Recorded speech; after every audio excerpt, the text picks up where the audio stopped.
Lève-toi et prends l'Élysée. Je vous demande de regagner vos places maintenant.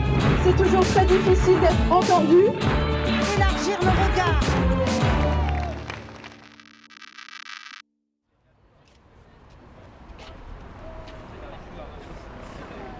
Malgré les apparences, ce stand n'est pas celui d'un maraîcher ambulant.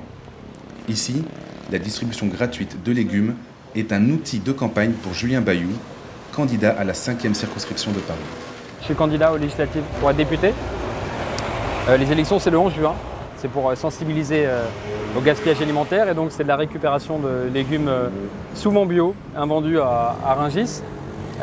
Et donc pour sensibiliser, puis pour discuter politique d'une manière un petit peu différente.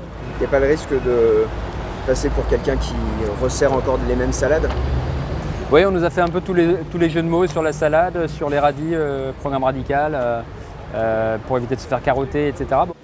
Cette manière habile de communiquer, le candidat Europe Écologie Les Verts l'attire de son passé de militant associatif. Après avoir fondé Génération Précaire, il crée le collectif Jeudi Noir en 2006 pour lutter contre le mal-logement.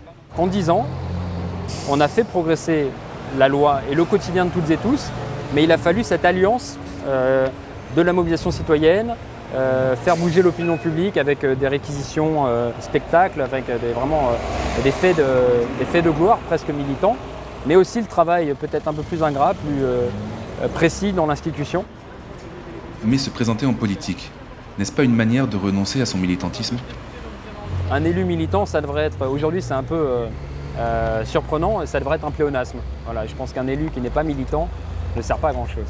Et je pense aussi qu'une personne peut faire les deux à la fois. En tout cas, moi, je me passionne de pouvoir militer pour l'encadrement des loyers dans la rue et j'espère demain l'étendre à l'Assemblée. La formule en vogue ces temps-ci, c'est le renouvellement de la classe politique. Le porte-parole des Verts cherche lui aussi à incarner cette aspiration des Français. Il y a l'idée nouvelle tête et il y a l'idée de plus coller aux aspirations de la population. Ça passe en fait par des élus moins déconnectés. Et en gros, moi je pense qu'il faut en finir avec la figure de l'élu qui sait tout, c'est une fiction. La figure de l'élu qui a raison contre tout le monde et qui est sur un piédestal. Donc on doit pouvoir l'interpeller, lui dire je ne suis pas d'accord avec vous, avec toi, lui proposer, lui faire des remarques, etc. Julien Bayou a gardé de ses années militantes l'habitude de travailler avec les associations. Ce soir-là, il organise un café citoyen avec des responsables d'organisations telles que La Ruche qui dit oui, Zero Waste et Greenpeace. Une occasion aussi pour exposer sa vision de la transparence de la vie politique.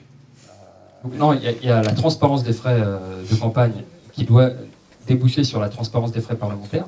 Et en fait, ça, c'est, moi j'appelle ça de l'exemplarité offensive. C'est-à-dire que les députés ne sont pas obligés de le faire. Mais à partir du moment où il y en a un ou plusieurs ou un petit groupe d'acharnés qui le font, ça oblige les autres à se positionner. Jeune, écolo et accessible, Julien Bayou est une nouvelle figure de la politique française. Mais s'il devient député, la réalité des institutions lui permettra-t-elle de garder son âme de militant ?